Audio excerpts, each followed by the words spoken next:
दोस्तों हमारे YouTube channel के कमेंट सेक्शन में और हमारे बिजनेस वाले WhatsApp पर लोग आकर मुझसे सवाल ये भी कर रहे हैं, जो नए पेशेंट है, पुराने तो सारे लगभग ठीक हो गए चले गए, अभी जितने मेरे पास परसोइंग में जितने भी पेशेंट है वो अभी नए नए ही हैं।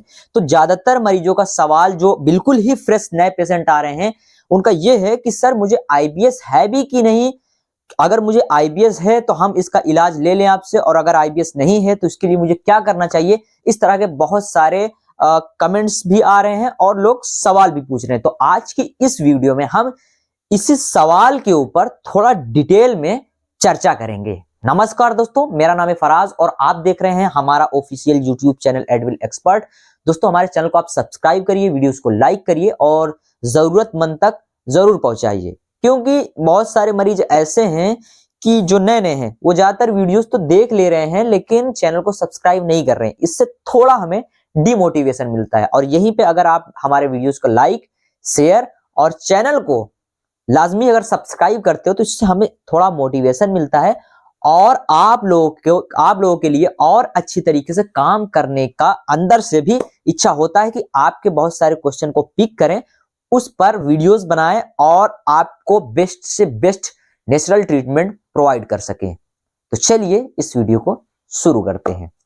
सबसे पहले हमेशा इस बात को ध्यान दीजिए कि जितने IBS के मरीज हैं, IBS तब बनता है जब आप सेम समस्या को, अगर कॉन्स्टिपेशन से जूझ रहे हैं या फिर अगर आप लूज मोशन से जूझ रहे हैं, तो ये अगर 2 4 5 10 दिन ही पुराना है तो आप इसको मान के चलिए कि लगभग ये IBS नहीं हो सकता है। ठीक है, तो इसमें गूगलिंग करना ठीक नहीं है। आप किसी अच्छे गैस्ट्रोलॉजिस्ट से मिल लीजिए या फिर आप किसी अच्छे फिजिशियन से भी मिल लीजिए, तो वो आपकी इसमें हेल्प कर सकेंगे। लेकिन अगर यही सेम प्रॉब्लम कॉन्स्टिपेशन या फिर लूज मोशन लंबे समय तक ये चलता चला जा रहा है, लंबे समय से मतलब 1 महीना, 1.5 महीना, 2 महीना, 3 महीना, 4 महीना, 6 महीना, 1 साल, 2 साल, 3 साल, तो कम से कम ये 80 से 90% चांस है कि ये IBS में कन्वर्ट हो चुका है। IBS में एक और सबसे बड़ा लक्षण है कि आपको मेंटल हेल्थ से रिलेटेड इश्यूज देखने को मिलेंगे, जैसे डिप्रेशन, एंजाइटी और हर वक्त 24/7 घबराहट होना। तो ये सबसे बड़ा लक्षण है IBS का कि पेट की समस्या के साथ साथ मेंटल हेल्थ भी गड़बड़ हो जाना। तो जब इन दोनों का गट का आपके ब्रेन से कनेक्ट हो जाता है, कनेक्शन हो जाता है भरपूर, तब जाकर ये IBS में कन्वर्ट हो जाता है। अब इसे हम अपने आपके सिम्टम के आधार पर डिसाइड करते हैं कि ये IBS C है या फिर IBS D है। अगर आपको कॉन्स्टिपेशन की प्रॉब्लम लंबे समय से हो रही है तो इसे हम IBS C के कैटेगरी में रखेंगे, मतलब अगर कब्ज हो रहा है तो इसको C के कैटेगरी में रखेंगे। लेकिन अगर आपको दिन में कई बार मोशन जाने के लिए प्रेशर होता है या फिर आप कई बार मोशन के लिए जाते हो 4 से 6 बार, 8 बार, तो इसे हम IBS D के कैटेगरी में रखेंगे, जिसको हम IBS डायरिया बोलेंगे, डिसेंट्री बोलेंगे। तो इस बात को आपको थोड़ा ध्यान देना है कि हम आपके लक्षण के हिसाब से ये चीज डिसाइड करते हैं। कब्ज वालों में क्या है, जिस दिन उनका पेट साफ होगा तो उनका बिल्कुल मेंटल हेल्थ बिल्कुल नॉर्मल हो जाएगा, उनको सब कुछ बहुत बढ़िया लगने लगेगा, अच्छा लगेगा जिस दिन इत्तेफाकन उनका पेट साफ हुआ तो।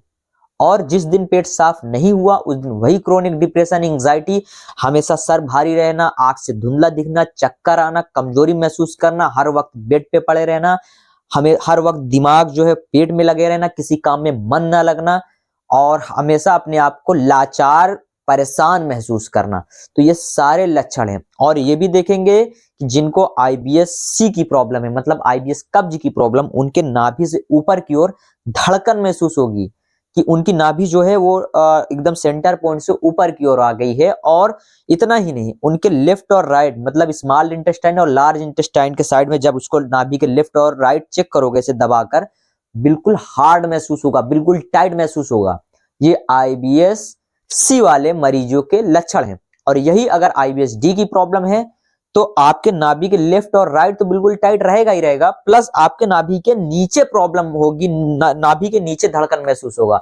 और अगर नाभि के चारों ओर अगर आप बिल्कुल दबा दबा कर देखोगे तो उन सारी जगहों पे धड़कन महसूस होगा। ऐसा लगेगा कि आपका जो नेवल है वो हर तरफ ही है।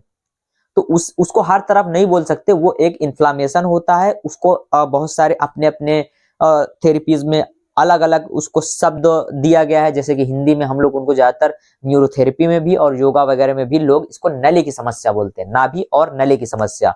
और अगर वही मरीज को उल्टी दर उल्टी होता है, अक्सर वो खाना खाने के बाद मितली आने लग जाती है, उल्टी करने वो चला जाता है, तो उसे कोढ़ी की भी प्रॉब्लम हो सकती है, जो कि बहुत रेयर केसेस में होती है। 100 में से 95% लोगों को कोढ़ी की प्रॉब्लम नहीं होती, 5% ऐसे मरीज हैं जिनको कोढ़ी की भी प्रॉब्लम होती है।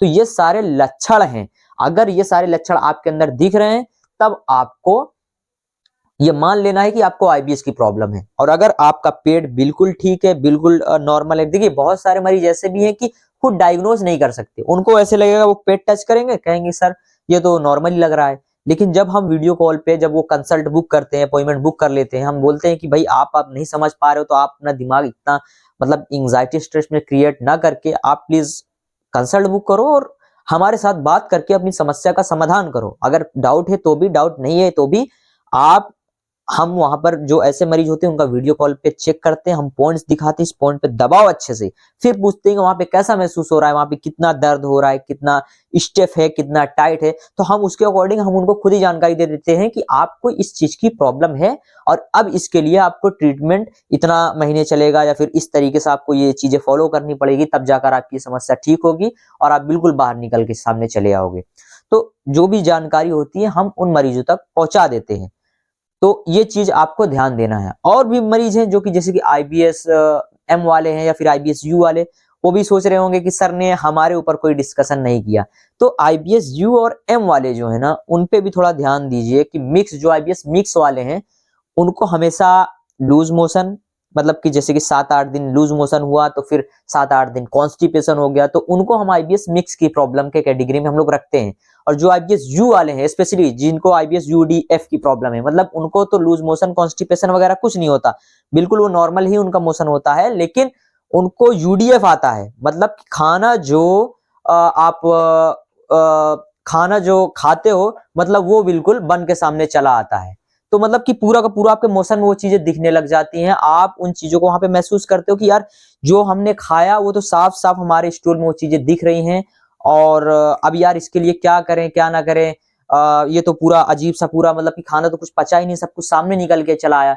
तो इस तरीके के भी मरीज हैं, जो कि इनकी भी संख्या थोड़ी कम है, लगभग 30 से 35%। अगर आईबीएस के 100% मरीजों में आप देखते हो तो 30 से 35% मरीजों में यूडीएफ की भी प्रॉब्लम बहुत आम बन चुकी है, आए दिन हम ये चीज देखते रहते। तो ये सारे सिम्टम हैं।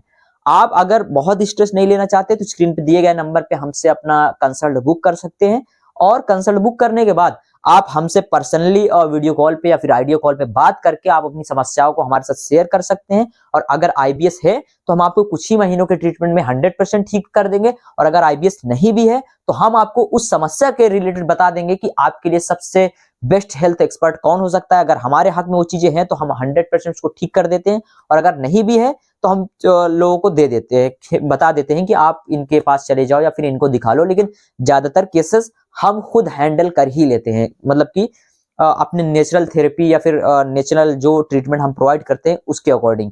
तो मैं उम्मीद करता हूं कि ये सारी जानकारी आप सभी को समझ में आई होगी। दोस्तों, अगर वीडियोस समझ में आई, अच्छी भी लगी, यूजफुल लगी, तो वीडियो को प्लीज लाइक कर दीजिए, चैनल को प्लीज सब्सक्राइब करिए।